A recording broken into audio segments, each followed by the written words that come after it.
Menteri Koordinator Bidang Hukum, Hak Asasi Manusia, Imigrasi dan Pemasyarakatan Indonesia, Profesor Yusril Issa Mahendra, menjelaskan tentang konsep reformasi kepolisian Republik Indonesia. Polisi sebenarnya bertugas sebagai alat negara untuk menjaga Kamtibmas dan kemudian bertugas melindungi, mengayomi, melayani masyarakat dan menegakkan hukum. Jadi sama sekali sangat berbeda fungsi-fungsi kepolisian negara Republik Indonesia dengan fungsi-fungsi dari Tentara Nasional Indonesia atau TNI.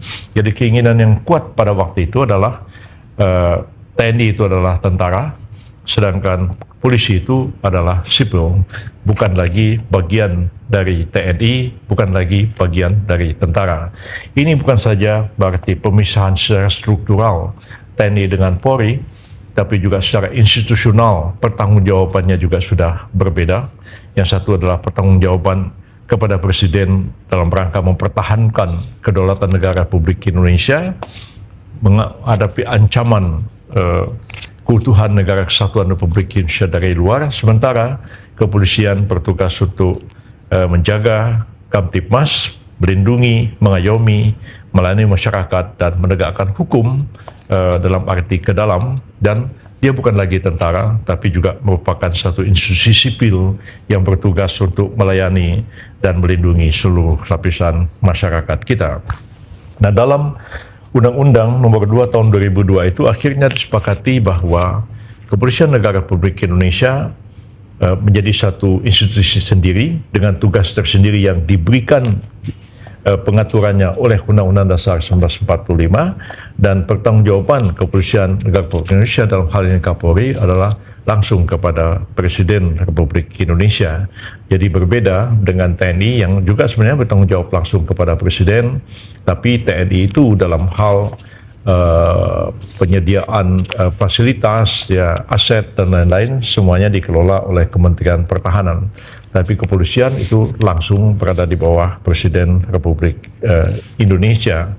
Dan sekarang memang menjadi perdebatan mengenai masalah ini, apakah tetap akan seperti itu ataukah kepolisian itu akan berada di bawah satu kementerian tapi bertanggung jawab langsung kepada Presiden, atau seperti apa bentuknya, ataukah memang seperti Panglima TNI bertanggung jawab langsung kepada Presiden tapi pengelolaan aset, pengelolaan alutsista dan lain-lain itu dikelola oleh Kementerian Pertahanan. Dan saya kira ini merupakan sesuatu yang harus kita diskusikan bersama-sama, yang mudah-mudahan diskusi malam ini dapat memberikan satu masukan, satu jalan keluar barangkali mengatasi polemik mengenai persoalan ini, apakah polisi akan langsung berada di bawah Presiden ataukah polisi akan berada di bawah satu kementerian. Mungkin juga Kapolri bertanggung jawab langsung kepada Presiden, tapi sejauh menyangkut tentang operasi menjalankan tugas-tugas dan tanggung jawab dari kepolisian itu mungkin di bawah koordinasi satu kementerian yang ada di dalam kabinet, yang semua ini dapat kita diskusikan bersama-sama dalam rangka perubahan terhadap Undang-Undang Kepolisian Negara Republik Indonesia. Tapi sudah barang tentu perubahan ini tidak hanya menyangkut perubahan undang-undang, tapi juga banyak sekali peraturan-peraturan, baik pada tingkat peraturan pemerintah, peraturan Presiden, peraturan Kapolri sendiri, yang memang perlu untuk direformasi supaya betul-betul kepolisian kita sesuai dengan apa yang kita harapkan ketika kita melakukan reformasi pada tahun 1998, betul-betul merupakan satu institusi sipil yang jauh dari pendekatan-pendekatan yang militeristik seperti yang terjadi pada masa pemerintahan Presiden Soekarno maupun Presiden Soeharto. Dan ini tentu berkaitan dengan kurikulum pendidikan kepolisian yang sekarang memang sudah dipisahkan dari Akademi Militer atau Akademi Angkatan Laut atau begitu, tetapi betul-betul merupakan kurikulum pendidikan sipil. Dan kemudian juga jenjang hierarki di dalam kepolisian itu tentu harus dibedakan dengan jenjang hierarki militer. Jadi bagaimana kita menciptakan ini tentu harus diatur tidak hanya dalam undang-undang tapi juga dalam berbagai peraturan yang kita miliki sekarang. Oleh karena dengan hierarki organisasi kepolisian yang ada sekarang ini sebenarnya tidak begitu jauh bedanya dengan hierarki organisasi di dalam tentara sendiri.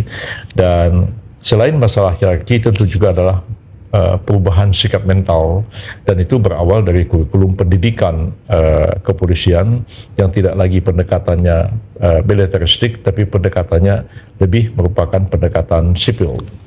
Hal-hal yang juga perlu menjadi perhatian kita bersama tentang beberapa pasal di dalam Undang-Undang TNI yang memungkinkan kepolisian itu meminta bantuan TNI dalam mengatasi kondisi-kondisi tertentu di bidang Kamtipmas. Tetapi apabila itu diminta, maka tentara itu berada di bawah komando dari pihak kepolisian, dan ini memerlukan satu pendalaman lebih jauh lagi. Oleh karena memang reformasi di tubuh TNI itu sudah berjalan sebegitu jauhnya ya, sehingga TNI itu kalau disuruh juga melakukan Kamtipmas, mereka juga tidak diarahkan untuk itu. Dan apalagi polisi, tentara itu tidak punya kewenangan untuk menangkap orang, untuk menahan orang, dan lain-lain sebagainya. Jadi sebenarnya dia diarahkan untuk menangkal ancaman atau musuh yang datang dari luar. Tapi ketika menghadapi rakyat sendiri, nah tentara kita itu juga tidak begitu jelas panduan yang diberikan kepada mereka seperti apa mereka dapat melakukan keamanan membantu polisi, walaupun tentu komando sudah berada di tangan pihak kepolisian. Nah, hal-hal seperti ini merupakan hal-hal yang perlu kita diskusikan lebih banyak lagi, karena terutama sekali yang banyak sekali mendapatkan kritik kepada pihak kepolisian itu pertama adalah dalam rangka menjamin Kamtipmas itu ya, sejauh mana penggunaan kekerasan, penggunaan daya paksa, penggunaan senjata, gas air mata dan lain-lain itu dapat dikaji ulang ya, sehingga tidak timbul kesan bahwa pengamanan tidak banyak bedanya dengan di masa Orde Baru, atau pengamanan masih juga melakukan pendekatan-pendekatan militeristik, dan kemudian juga fungsi lain dalam rangka penegakan hukum ya. Ini juga masalah yang sangat serius ya, yang perlu pembenahan. Oleh karena penyidik itu pada pihak kepolisian, walaupun dalam hal-hal tertentu penyidik dapat dilakukan oleh kejaksaan, misalnya KPK dalam tindak pidana korupsi, dan ini juga terkait dengan kewenangan antara institusi. Apakah memang urusan korupsi itu diserahkan kepada KPK saja, atau sekarang ini tetap ada pada polisi, jaksa juga dapat melakukan penyidikan dalam kasus korupsi dan tindak pidana khusus lainnya, ataukah memang perlu ada satu pembedaan. Nah, ini perlu kita diskusikan bersama-sama. Selain daripada itu juga ketika melakukan tugas, melakukan penyelidikan dan penyidikan di lapangan, bagaimanakah penerapannya ya, karena tidak hanya tunduk kepada KUHAP yang kita harapkan. KUHAP yang baru nanti akan menjadi pedoman bagi kepolisian dalam menjalankan tugas di bidang penegakan hukum, terutama penyelidikan dan penyidikan, tapi juga bagaimana cara melakukan penyelidikan dan penyidikan itu lebih detail, kadang-kadang juga tidak hanya diatur di dalam KUHAP, tapi juga dalam peraturan pemerintah, peraturan presiden, atau peraturan Kapolri sendiri.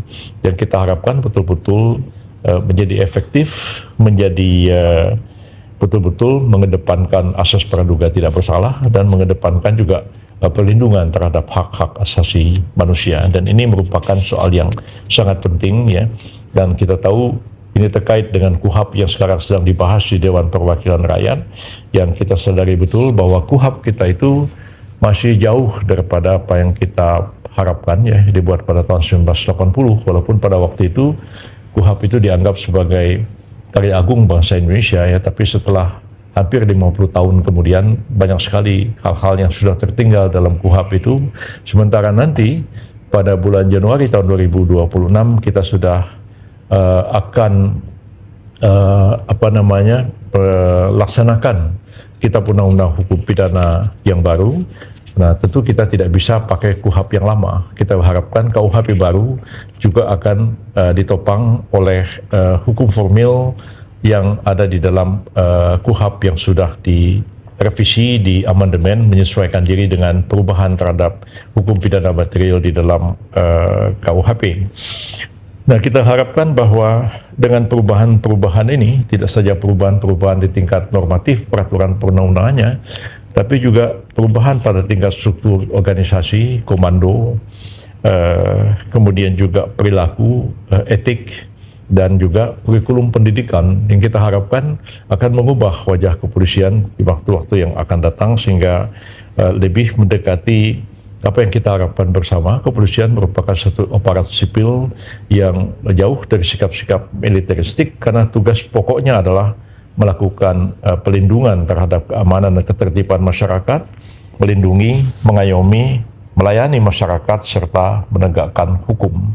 Nah, sejauh mana aspek melindungi, mengayomi, melayani masyarakat, itu aspek yang selama ini masih kurang sekali dirasakan oleh masyarakat. Lebih dirasakan sebagai menjaga Kamtibmas dan kemudian menegakkan hukum. Sementara aspek melindungi, mengayomi, dan melayani itu masih dirasa sangat kurang. Samping juga dalam menegakkan Kamtibmas itu juga kadang-kadang timbul persoalan-persoalan di bidang HAM. Begitu juga dalam upaya penegakan hukum yang betul-betul kita harapkan dapat melakukan tugas-tugas itu dengan adil dan transparan, dan jauh dari kesan bahwa penegakan hukum itu penuh dengan tekanan dan ancaman. Dan saya kira hal itu harus kita jauhi. Mudah-mudahan diskusi pada malam hari ini akan melahirkan banyak gagasan, banyak pemikiran untuk memperbaiki kepolisian negara kita di masa-masa yang akan datang. Akhirnya saya ucapkan selamat berdiskusi, selamat membahas masalah-masalah tentang kepolisian ini.